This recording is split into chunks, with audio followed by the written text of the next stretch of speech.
Herzlich willkommen bei GVC Global Video Church. Wir sind gerade in den Römerbrief eingestiegen. Ich erinnere euch nochmal das letzte Mal an diese Karte und diese Geschichte, wie Paulus diesen Römerbrief geschrieben hat. Und dass er gerne Rom besuchen wollte und ihm gar nicht klar war, als er diesen Wunsch hatte, dass das dann hieß, im Endeffekt, dass er als Gefangener nach Rom gebracht worden ist, nicht als freier Mensch, und dass er dort auch für Jesus den Märtyrertod sterben musste.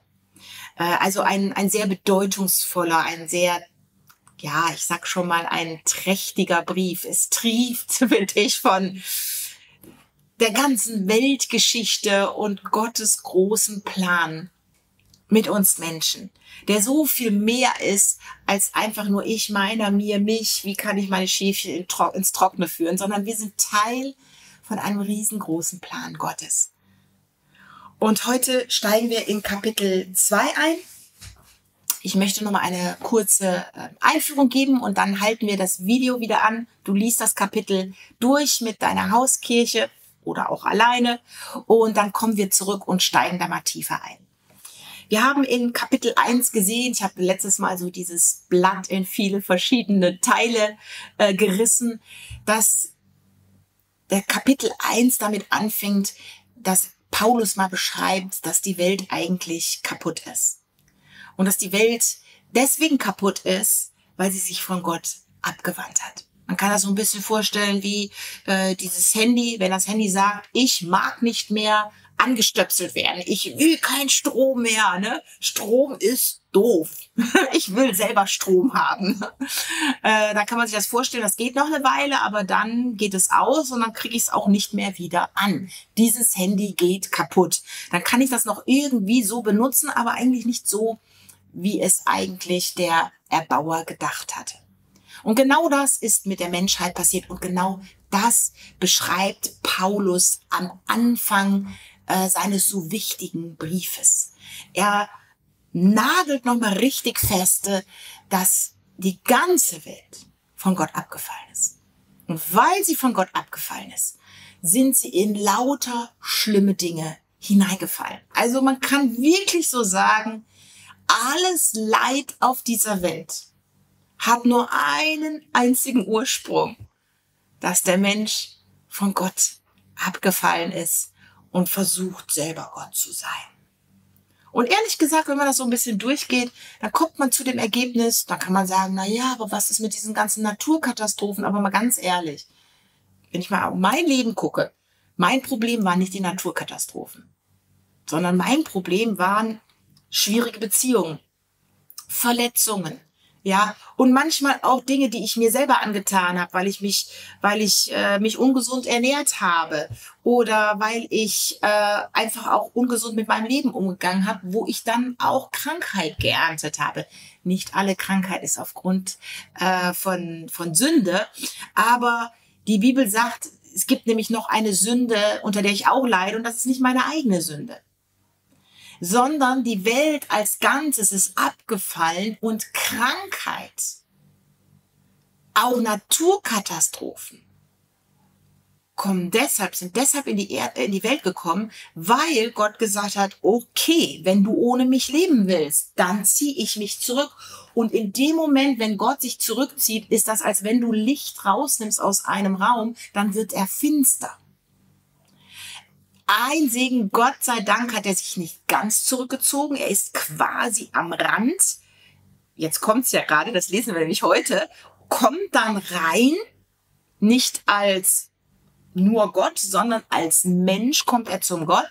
Aber er ist noch am Rand, aber jede Krankheit, nochmal, jede Naturkatastrophe, all das, wo wir sagen, naja gut, das war aber jetzt kein Mensch, ist eine Ursache oder ein Ergebnis davon, dass der Mensch grundsätzlich gesagt hat, ciao Gott, wir machen uns unseren eigenen Gott und wir sind unser Gott. Das hat also Paulus mal so richtig festgenagelt. Und sein Fazit im Kapitel 1 ist ganz, ganz simpel. Die einzige Rettung, die es gibt, ist, dass dieses Licht, dieser Gott wieder in die Mitte kommt. Nicht am Rand, sondern in die Mitte. Je mehr er in der Mitte ist und wir dann wirklich an ihm wieder dran sind, desto gesünder wird nicht nur die Welt, desto gesünder wirst du und deine Seele. Heute im Kapitel geht es um ein zweites Thema. Und zwar um einen Grundkonflikt in Rom. Und zwar muss man sich so vorstellen, haben dann die Juden, also die ehemaligen Juden, die ehemaligen Heiden, das gehört und haben gesagt, ja genau, das ist schon richtig. Also die Welt ist so kaputt, weil sie Gott abgelehnt hat. Aber jetzt gibt es einen Unterschied, und zwar die Juden sagen, ja, aber wir sind ja das auserwählte Volk Gottes. Also wir gehören nicht zu diesen kaputten Heiden. Und damit guckten sie dann ihre Nachbarn an, ja. Guck dich doch mal an. Wie bist du denn schon gekleidet? Und außerdem, du bist nicht beschnitten. Ich bin beschnitten. Wir sind doch etwas Besonderes.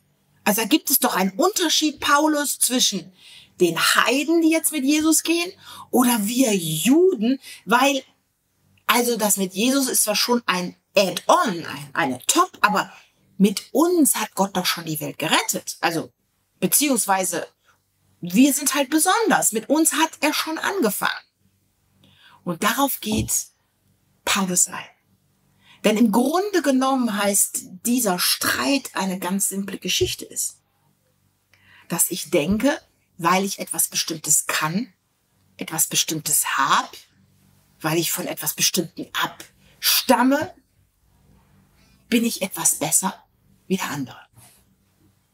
Und der andere muss jetzt hier von mir lernen, weil ich kann ihm jetzt sagen, wo es lang geht.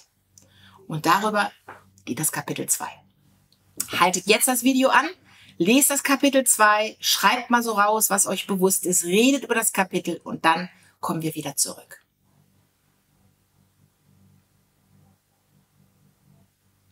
Gut, also eine interessante Art, wie Paulus immer mit diesen Fragen- und Antwortspiel umgeht. Ne?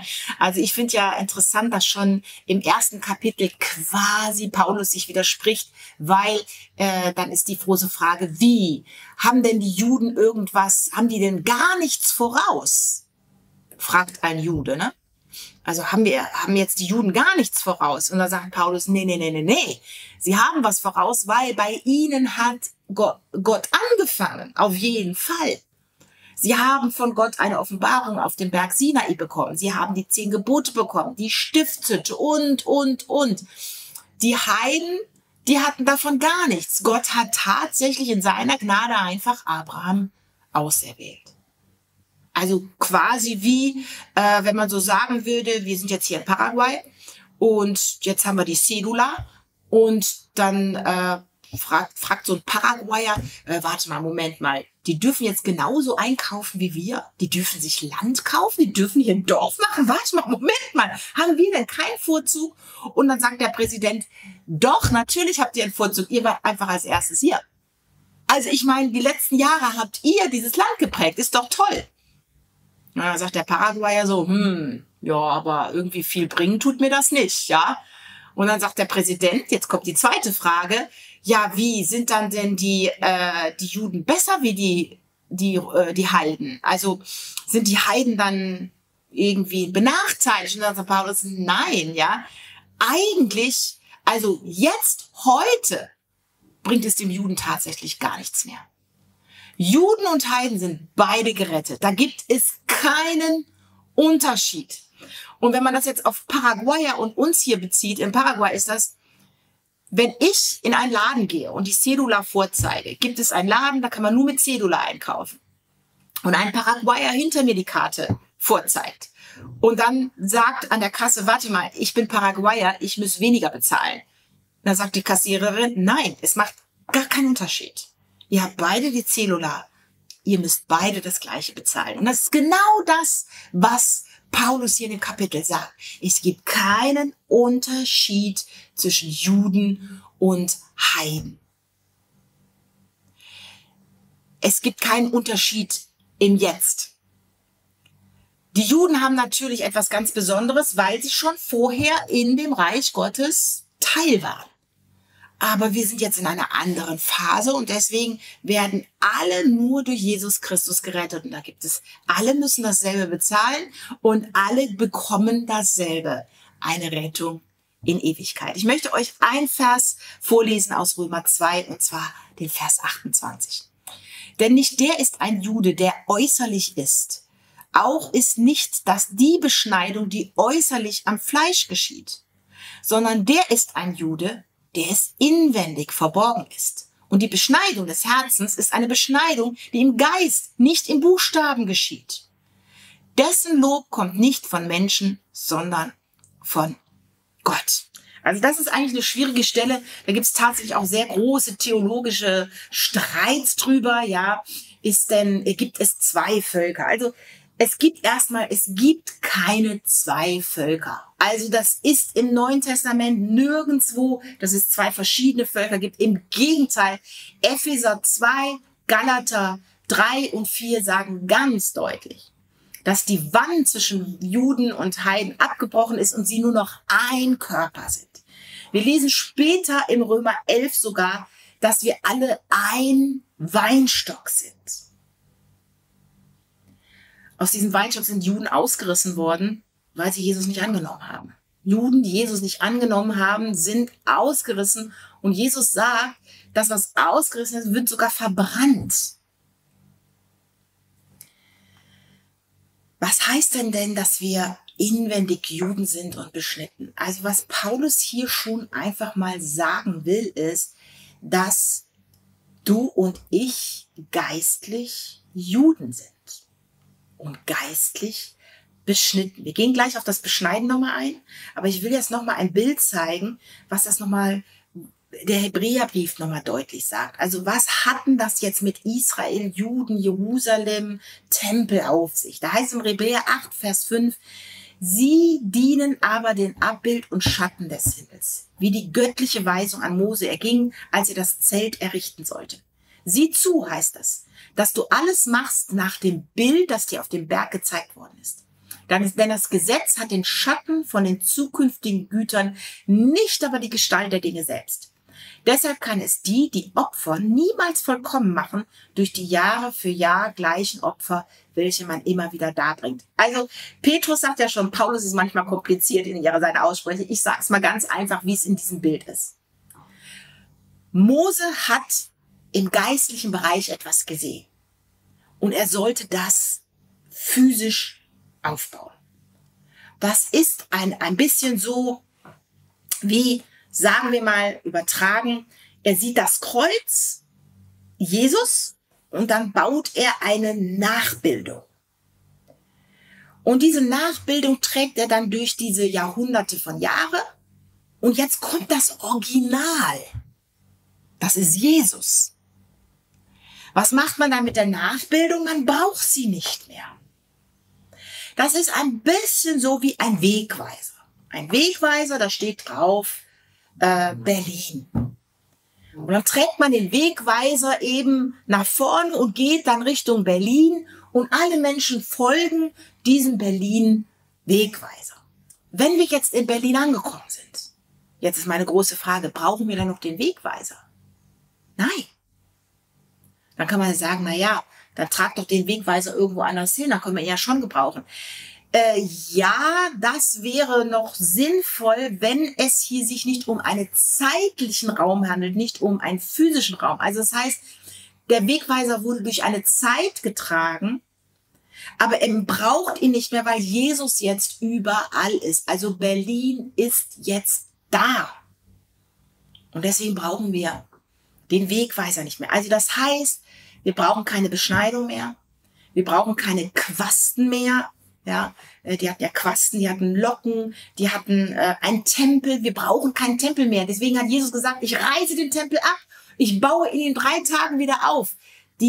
So eine tiefe Bedeutung. Matthäus 24.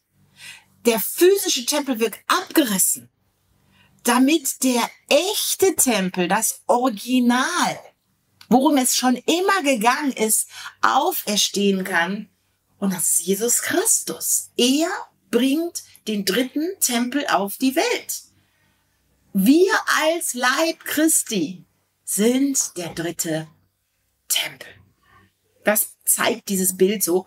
Und jetzt kommt aber noch eine Nachricht. Selbst dieser dritte Tempel, dieses neue Jerusalem, dieses neue Israel, diese neuen Juden sind noch nicht das Ende. Das Ende ist, wenn Jesus wiederkommt und die ganze Welt regiert. Was heißt das jetzt für dich persönlich? Ich habe mal 3 Punkte rausgenommen, die ich dich bitte in der Kleingruppe zu besprechen. Es gibt 3 Wegweiser, die wir heute nicht mehr brauchen, weil wir den echten, also das Original haben. Das erste sind damals die Opfer, die braucht es nicht mehr. Heute opfern wir unser Lob, wir opfern unser Leben, wir opfern einen Gott, im Gottesdienst opfern wir. Das sind die Opfer, die heute für Gott relevant sind. Er braucht nie mehr wieder irgendwelche Tiere. Und ich möchte dieses Opfer ist ja Jesus in dir. Das ist das, was Jesus uns aufgetragen hat, dass wir ihm ähnlicher werden. Das ist unser Opfer. Das Zweite, wir brauchen keinen Tempel aus Stein mehr, sondern unsere Gemeinde. Also mein Leben als Christ ist ein Opfer. Unsere Gemeinde ist unser Tempel. Und das Letzte, das sind die Kleidergebote. Die hatten ja viele, auch die Locken, den Bart. Und dann hatten sie Quasten an den Kleidungsstücken. Das war alles Teil von diesem alten Gesetz. Und das brauchen wir nicht mehr, weil unser neues Anziehen, unsere Kleider sind geistliche Kleider. Das ist der neue Mensch, den wir anziehen. Und worum es in diesem Kapitel geht, ist Folgendes. Ich möchte euch bitten, aufzuhören, zu gucken, dass andere Menschen deine äußerlichen religiösen Dinge übernehmen. Richte den anderen nicht, weil du denkst, oh, guck mal, ich hab's doch schon erfasst, ja, ich feiere jetzt den Sabbat, ja, und ich bin jetzt wieder hier, hab ganz tolle jüdische Tradition wieder eingeführt und ihr macht das nicht. Oh, und ihr feiert hier komische Feste, aber wir feiern jetzt die jüdischen Feste. Das ist nur ein Beispiel. Das ganze Kapitel geht dahin. Keiner kann sich rühmen. Und ihr Lieben, auch ich kann mich nicht rühmen. Ich habe dir nichts voraus. Ich habe Gott nicht mehr anzubieten als du. Also worum es in diesem neuen Bund geht, ist, dass ich in Liebe wachse, dass ich Jesus ähnlicher werde, ja.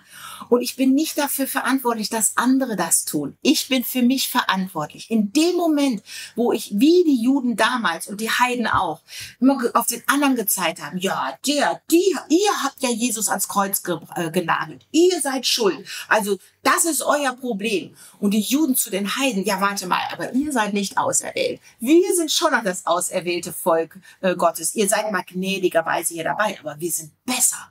In dem Moment haben wir einen riesen Balken im Auge. Und wisst ihr was, wenn ich so einen Balken im Auge habe, weißt du, was das heißt? Ich kann nicht sehen. Ich sehe meine Schwäche nicht mehr. Mein Unvermögen. Meine Sünde. In dem Moment, wo ich andere richte, wo ich mich erhebe über den anderen und ihn verurteile, weil er nicht so und so und so und so gut ist und ich das doch schon alles erfasst habe. In dem Moment sehe ich nicht mehr, wie ich sehen sollte. Habe ich ein Brett vor dem Kopf. Und ich sollte dieses Brett ablegen, ist nämlich leicht abzulegen. Eine Splitter aus ins Auge zu ziehen ist nicht so leicht, aber ein Brett wegzulegen ist ganz simpel zu erkennen. Wir alle sind auf die Gnade Gottes angewiesen. Wir alle, ob ich solche Sünden habe oder solche oder solche oder solche, letztendlich ist jede Sünde eine Trennung Gottes und wir alle leben nur aus der Gnade Gottes. Ich möchte euch heute bitten, in der Kleingruppe alle eure Balken zu nehmen und wegzulegen. Hast du den Balken in Bezug auf deinen Ehepartner? Denkst du, der Ehepartner ist nicht geistlich genug, ist noch geistlich nicht so weit wie du? Lege diesen Balken ab. Hast du diesen Balken in Bezug auf Geschwister, vielleicht Geschwister sogar aus der Vergangenheit, wo du dachtest, also hätten die nur mal so das gemacht wie ich und ich, also ja, die sind richtig, die sind von Jesus abgefallen und so weiter. Was ist es dein Job, über die anderen zu urteilen? Ja, selbst wenn sie abgefallen sind. Aber was trägst du diesen Balken in dir mit? Leg ihn ab. Legt heute mal allen Groll, alles Richten, allen Frust ab. Auch den dir selbst gegenüber. Denn wir alle sind auf die Gnade Gottes und auf die Liebe Gottes angewiesen. Und das ist gut so, dass wir aus dieser Vergebung jeden Tag leben. Denn dann sind wir gut genug, weil Jesus in dir lebt. Deswegen bist du gut genug. Und du kannst dich nicht anstrengen, um noch besser zu sein, weil du bist gut genug, weil Jesus Christus für dich gestorben ist und in dir lebt. Rede darüber in den Kleingruppen. Gottes reichen Segen. Bis zum nächsten Mal.